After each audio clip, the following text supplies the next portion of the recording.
All right, you guys, welcome back to my channel in which I read to you. So yesterday we left off at the very, very bottom of page 63. So if you can go ahead and turn your books to page 63.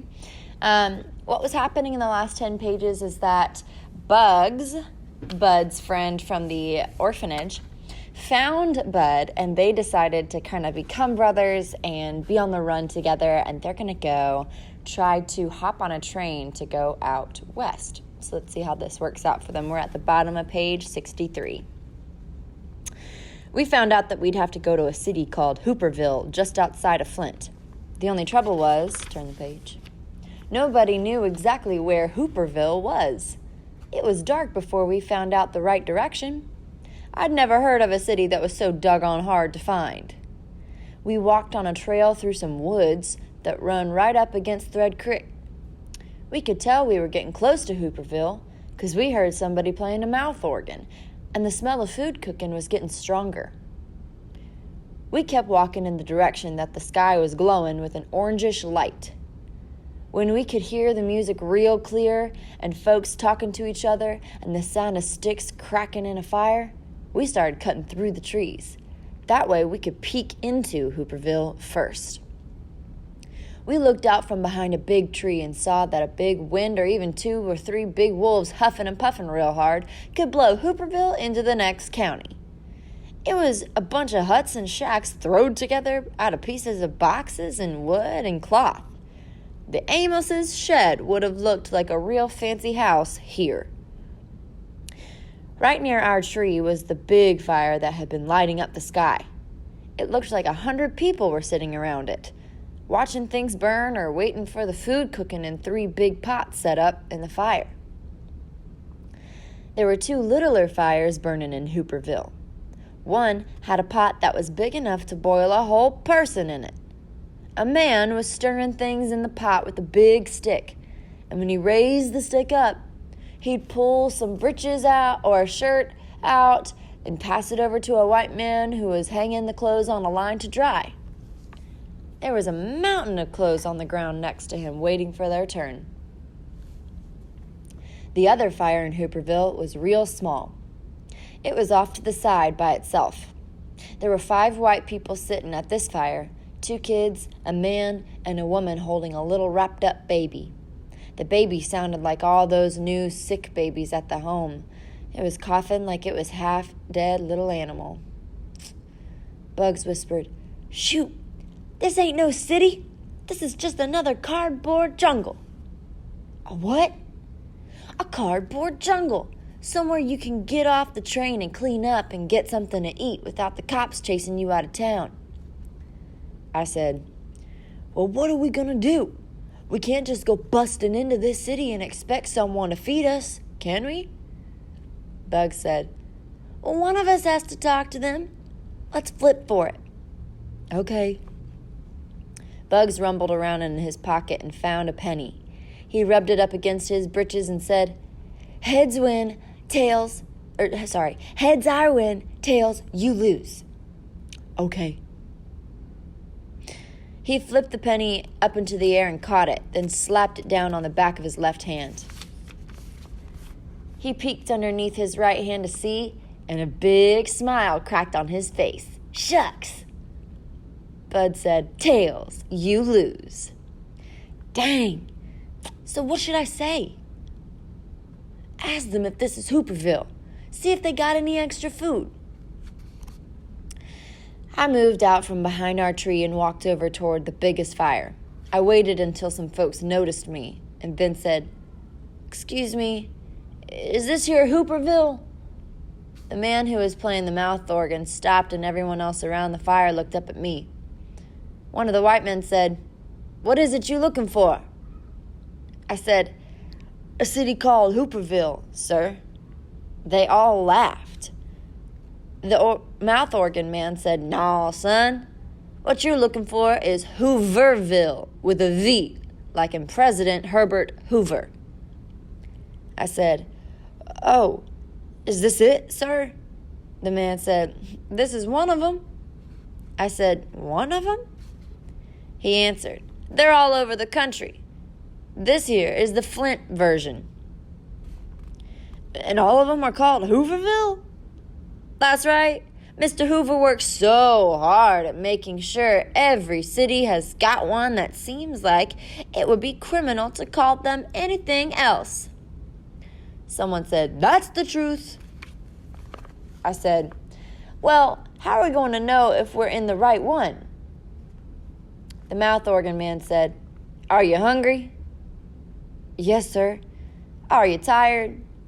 "Yes, sir." "Are you scared about what's going to happen tomorrow?" I didn't want anyone to think I was a baby, so I said, "Not exactly, sir. Maybe I am a little bit nervous." The man smiled and said, "Well, son, any place where there are other folks in need of the same things that you are is the right place to be. This is exactly the Hooverville you're looking for." I knew what the man was trying to say. This was the exact kind of circle talking and cross talking that Mama used to do. Bugs hadn't had that kind of practice. He came from behind the tree and said, "I don't get it. You said there were Hoovervilles all over the place. What if we was looking for the Hooverville in Detroit or Chicago? How could this be the right one to be in?" The man said, "You boys from Flint?" I said, "Yes, sir." The man waved his mouth organ like a magic wand and pointed it all over the little cardboard city.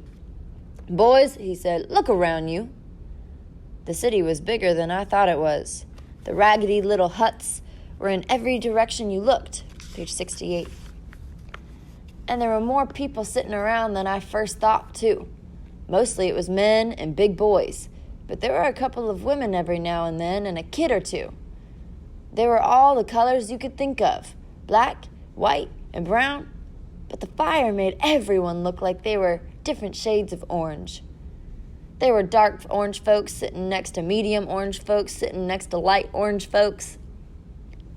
"All these people," the mouth organ man said, "are just like you. They're tired, hungry, and a little bit nervous about tomorrow. This here is the right place for y'all to be 'cause we're all in the same boat. And you boys are nearer to home than you'll ever get." Someone said, "Amen, brother."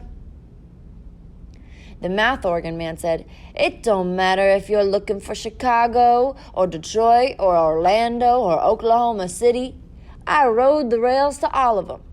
You might think or you might hear that things are better just down the line, but they're singing the same sad song all over this country. Believe me, son, being on the road is no good. If you two boys are from Flint, this is the right Hooverville for you." Someone said, "Brother, why don't we feed these boys? That one looks like he ain't ate in 2 or 3 months. Shucks, he didn't have to point or nothing. Everyone knew who he meant. But I didn't care. The food that was bubbling up in those 3 big pots even sounded delicious. Page 69. The mouth organ man said, "You're welcome to join us, but we all pitch in here, so unless either of you is carrying one of them smoked West Virginia hams in them bags, it looks like you'll be pulling KP tonight." I said, "Pulling what, sir?" He said, "KP, Kitchen Police. You do the cleanup after everyone's had their fill. There are a couple of other young folks who'll show you what you have to do." Me and Bugs both said, "Yes, sir." This seemed like a real good trade. A woman handed me and Bugs each a flat, square, empty tin can. "That, my lords, is your china. Please be careful not to chip it." My china had the words Jumbo A&P Sardines stamped into the bottom of it. She handed us 2 beat-up old spoons and said, "Don't be shy. You two just about missed supper. You'd best hurry up." She took us over to one of the big pots and filled up our tin plates. "You're lucky," she said. "It's muskrat stew, and there's plenty left over tonight. Eat as much as you can." The stew was made out of dandelion greens and a couple of potatoes and some small wild carrots and some crawdads and a couple of little chunks of meat. It tasted great. We both even got seconds. When we were done, the woman told us, "You boys leave your bags here. It's time to do the dishes now." Page 70. Uh-oh. "Ma'am, I like to keep my suitcase with me wherever I go." "I promise you your suitcase will be safe here." I remembered the Amoses had promised the same thing. I said, "You'll watch it yourself, ma'am? You'll make sure no one looks inside of it?" She said, "Son, we don't have no thieving in here. We all look out for each other." I said, "Thank you, ma'am," and I put my suitcase down near the woman's feet. Me, Bugs, and a little white boy and a little girl loaded a whole mess of dirty tin cans and spoons and a couple of real plates and forks into a big wooden box and lugged them down to Thread Creek. The little girl had been in Hooverville the longest, so she got to tell the rest of us what to do. She said, "I don't suppose neither of you new boys knows how to do the dishes the right way, do you?" Me and Bugs had done tons of dishes in the home, so I said, "Sure we do. We used to be real good at cleaning up." Bugs said, "Dang, girl, you act like this is the first cardboard jungle I've been in. I know how you do dishes out here." She said, "Okay then, we'll split them up. You and you," she pointed at Bugs and the other kid, "can do half, and me and this boy can do the others. What's your name?" I said, "Bud, not Buddy." She said, "I'm Deza Malone." Deza handed Bugs and the other little boy some rags and some soap powder, and they started splashing the dishes in the water. Me and the girl walked a little farther up the creek and started unloading the rest of the dishes. "You'll dry and I'll wash," she said. She handed me a rag, and just as soon as she'd splash one of the tin cans in the water and give it to me, I'd dry it and stick it in the wooden box. She said, "Where you say you was from?" "Flint, right here." "So you and your friend come down here to get on that train tomorrow?" "Where's it going?" "Chicago," she said. "Is that west from here?" "Uh-huh." "Then, yep, that's where we're heading," I said. "Where are you from?" "Lancaster, Pennsylvania." "You going to take the train too?" She said, "Uh-huh, my daddy is. Folks say there's work out west, so he's going to try again." "So you're going to wait here for him?" "Uh-huh." She was real fast at washing the dishes, but I noticed, page 72, she got kind of slow and was touching my hand a lot when it came to giving me... Sorry, I'm going to repeat that sentence. She was real fast at washing the dishes, but I noticed she got kind of slow and was touching my hand a lot when it came to giving them to me. Ooh. She said, "Where's your mama and daddy?" "My mother died 4 years ago." "I'm sorry to hear that." "It's okay. She didn't suffer or nothing." "So where's your daddy?" "I think he lives in Grand Rapids. I never met him." "Sorry to hear that." Shucks, she held right onto my hand when she said that. I squirmed my hand loose and said, "That's okay too." Deza said, "No, it's not. And you should quit pretending that it is." "Who said I'm pretending anything?" "I know you are. My daddy says families are the most important thing there is.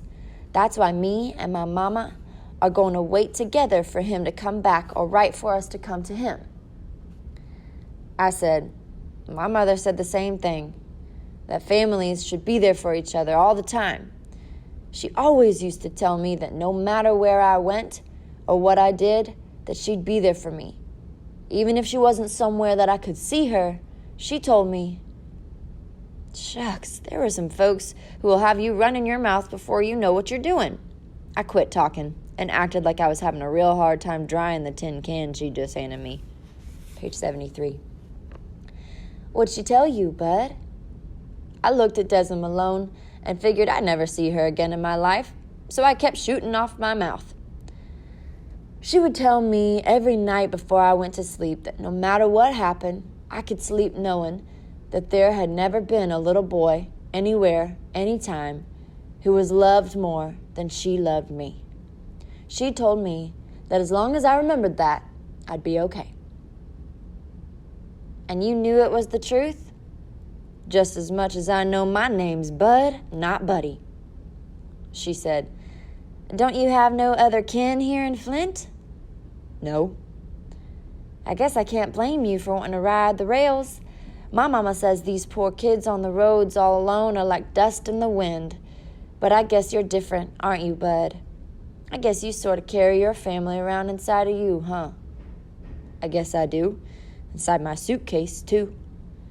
She said, so you've been staying in an orphanage since your mama died? What makes you say that? Well, you're kind of skinny, but I can tell by the way you talk and the way you act that you haven't been out on the road for very long. You still look young. I said, shucks, I'm not all that young. I'm going to be 11 on November 14th, and I'm not skinny, I'm wiry. Some folks think I'm a hero. Page 74. So, Mr. Hero, we're the same age, but you have been staying in an orphanage. I've been staying in a home. My daddy says being on the road ain't fit for a dog, much less a kid. How come you don't just go back to your orphanage? She started up touching my hand too much again. Dessa Malone seemed like she was all right, so I came clean with her. Don't tell no one, but I lit out from a foster home, so I'm on the lam. And I wouldn't go back to the home even if I could. It's getting so there's too many kids in there. So, that's better than being cold and hungry all the time and dodging the railroad police. What do you mean? You don't think they just let people jump on the trains, do you? Well, I guess I hadn't thought about it. See, I knew you were too nice to have been out on the road. You're going to have a bad surprise tomorrow morning.